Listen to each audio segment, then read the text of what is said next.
That was the fastest 4 days of my life, dude. Even after that Sunday, I'm coming back to the plane.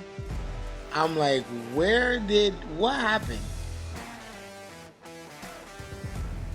Download the AllStar app. Make your picks for UFC fights, challenge your friends, level up and win prizes. Link in description.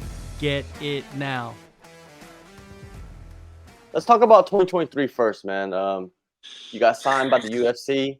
You fought once, not for very long. You know what I mean? When you look back at that year, outside of the fight, man, how was your life, man? How has it changed? 2020, my life, besides the fight, 2023 was the year that I started getting like, well, I started to see like my hard work is starting to pay off, and all the dedication started coming through. Leading up to the fight, losing that fight didn't really define my accomplishments. You know what I'm saying? Just like DC had told me, he's like, look, man, you might lose this fight, but look what happened. You fell up. That's what DC was. You fell up. So I look at it that way. So I'm ready to get back in there and make a statement. Yeah, when you think of, like you said, all the dedication, all the hard work, that paid off last year, man, you guys put in so much work, so much dedication, Mhm. injuries, everything, man, and finally having that moment, it's got to be emotional in some ways, right? Oh, yeah, definitely. That's the part people don't see. The emotional side. As a fighter, it takes a lot. You know what I'm saying? It takes a lot of mental stress, not even mental stress, mental preparation to do what we do. So like I said, man, it's all positive. I don't really taking that loss didn't really define me as a fighter. I took the fight in a short day's notice. So now I got three more tries to turn around. So I'm excited to jump back on 298 to turn around and live. What we always said, we're gonna lift the roof off the building. Definitely. Hey, back-to-back pay-per-views, man. Ain't nothing better than that. You're right. You don't get better than that. No, no, no. Yeah. Let's go back to the UFC 290, man. How was that fight week? Because I always talk to fighters that take short notice fights, That shit and was when they talk, crazy. just talk about, give us a glimpse of like what you had to go through, because man, like fans don't have no idea. Mhm.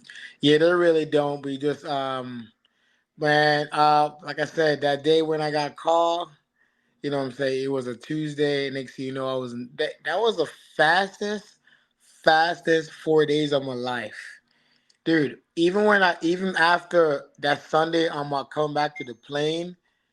I'm like, what happened? What happened? And honestly, I still live that moment. You know what I'm saying? I still live that moment. And like I said, moving forward, um, being a part of like International Fight Week, they're one of the biggest card of the week. Like there's moving forward, there's nothing they can throw me into that's gonna throw me off or make me nervous or nothing. Because I've been a part of one of the biggest, week of fights and been around all been around all those big name people. From starting from you know Alexander Volkanovski, Duplessis to Nico Price, you know what I'm saying, for walking out, walking out, standing next to the president, Donald Trump. So Wow. it don't get no crazy in that, but Bruce Buffer calling my name. So like I said, man, I got it out my system and I'm ready to go back in there and turn around, make a statement and show who the real animal is. Yeah, most people they start in the kiddie pool, right? Contender series or whatnot, but you just jumped into the ocean. Oh man, I just took a dive for it, man. I just took a dive for Yeah, man, you it. gotta take it. You gotta take advantage of it, and I it's great mean, to see, of man. And course, now, man. I feel like there yeah, was our own opportunity, man. So I just took it. What's the worst can happen? Taking an L. yeah, man. You know what I Hey, mean? yeah. Now you're in a good position. And Yes.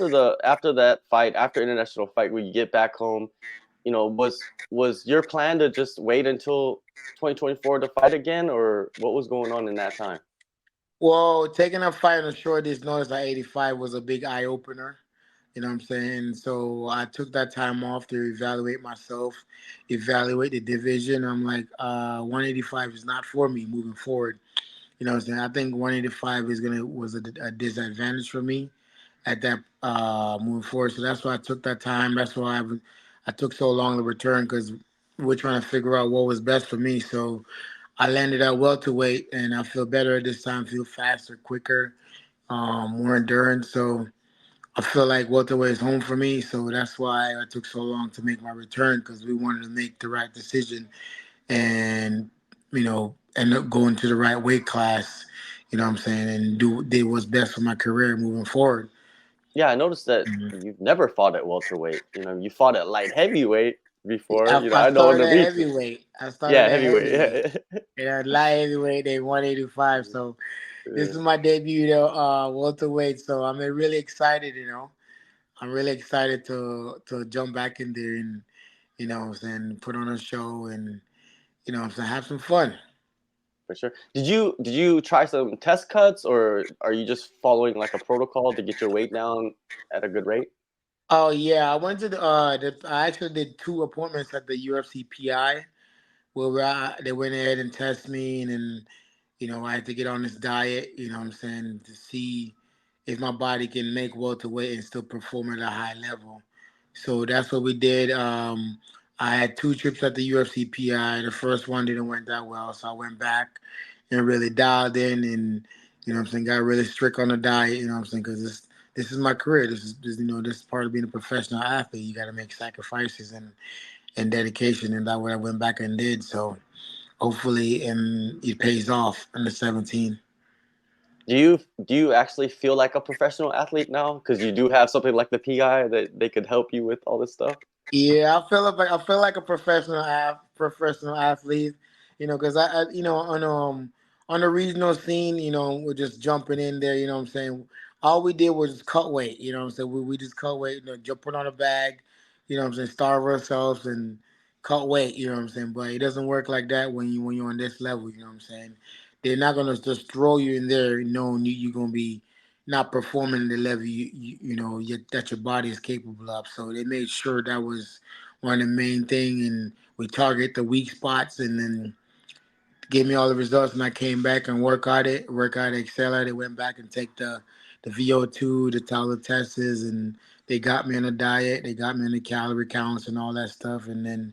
Here I am sitting just ready to drop these couple pounds and ready to, make my return to Anaheim. How does it feel, being slimmer and you look in the mirror? You know what I mean? It's a difference, right? You feel a Oh little man, like you I ain't feel gonna lie yourself, though. I right? like it. I like it. I like it. I like the look. It Yeah, feels good. It feels good actually waking up. Not have that extra 20 pounds on you. It just feels good. Just health wise, I feel good. Overall, I feel like being at this way. I don't. Like I said, I don't have that extra weight on me now. Now my like I see a bigger difference in my cardio, my endurance and my body. So I ain't gonna lie though, I kind of dig the look. I like the yeah, look. yeah.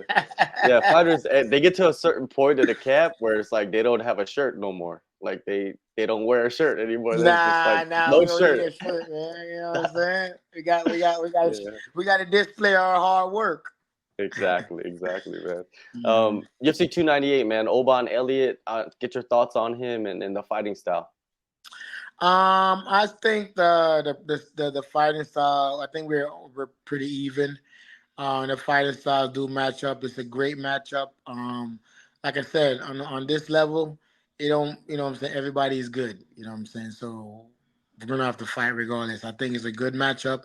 It's a great matchup. He's coming off the contender series. I skipped the contender series, jumped into the big show. So it's pretty even on papers, but at the end of the day, I'm going to get my hand raised. I feel I'm going to have to dominate this guy. I feel like this guy is in my way. What I'm saying? He's coming off the contender series.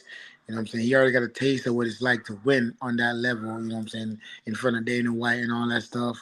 And I'll be damned if, he thinks he's gonna come and take that away from me. That's not gonna happen again. That's not gonna happen twice in a row. What I'm saying? I'm coming out there. I'm coming out with a big old fire. My fire's in my hands, firing everywhere. So hope he's prepared as I am. So because I'm bringing it. Where are you working? Where are you training at for this? Fusion Excel, right? Is that Yeah, your spot? Fusion Excel. That's home. Yeah, yeah, Hmm. yeah. You guys got a great team over there, great coach. You know what I mean? I always hear good things about Julian, like Yeah, the head Julian coach. J. Will, that J Smooth man. That's Yeah, my dog.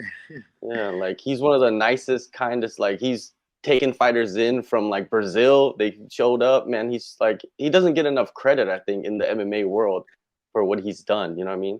No, because I can agree with that. I can totally agree with that. You know what I'm saying? 'Cause when they talk about coaches, I'm hearing about the ATTs. I'm hearing about the Sanford. I'm like, bro, we got some killers in here. You know what I'm saying? These guys. When I went to Fusion, I was 2-2. I came to Fusion as 2-2 as an amateur, and after that, I never lost another fight until 290. Believe it or not. You know what I'm saying? So, it's a great system. It's a great system he has in place. Very disciplined. You know what I'm saying? And what he teach, it works. You know what I'm saying? Because, you know, we can see Rodolfo Rivera. We got Mike Davis. You know what I'm saying? We got Yeah. Hannah Goldie. You know what I'm saying? It shows. You know what I'm saying? So. You know what I'm saying? I don't take nothing away from there. But one day, you know what I'm saying? One day when I bring that welterweight gold back home, people will start recognizing it's like we got something going on here. You know what I'm saying? We got something in the water here at Fusion. Without a doubt, man. And I saw that Lyoto Machida was down there. He's about your size, right? Yeah, Leota Machido's here too, you know what I'm saying? That Yeah, guy, I'm always behind him, you know what I'm saying, taking notes, you know what I'm saying? Leota yeah, Machido's one of the greats. I got to have build a good relationship with him. That guy's a legend, man. That guy's like a yeah. book. That guy's like a book. So if I going to train him, man, it's an honor to train. I spar with Leota Machida. It's an honor to do it because that guy is that guy's like a master. He's like a book of MMA. If you want to know something about MMA, just open him up. He would tell you, you know what I'm saying? That guy's like a book when it comes to MMA. That guy's a legend. And that's somebody's footstep I want to follow, like how he carries himself. Like he's such a role model, like how the people's behind him. That guy carries himself with class. And that's something that's one of the things that if I took out of his book. You know, that guy carries himself with class, and he'll always be a legend in everybody's eyes. He's a legend to me.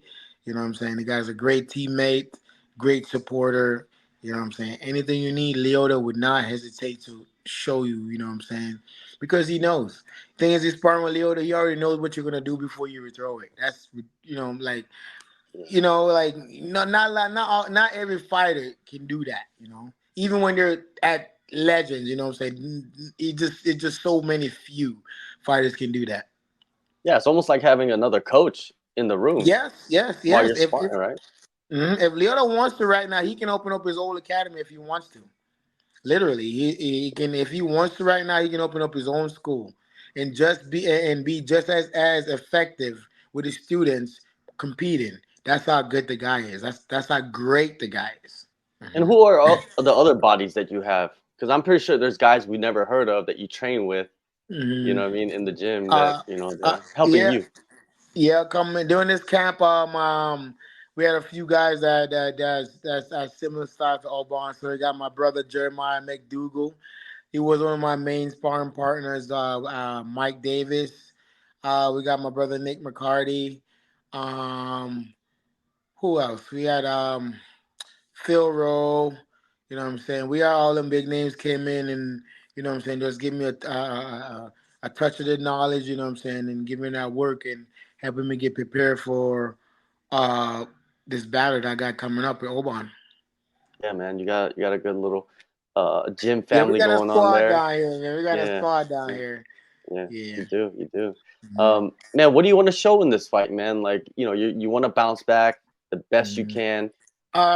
For me, I feel like I said, I went back and I honed my skills. You know what I'm saying? That loss really opened my eyes up, and I went back and honed my skill. But honestly, I feel like the UFC and the world haven't seen what I'm capable of. You know what I'm saying? They only seen my old highlights and me in the regional scene. But I want to do the same thing on this level.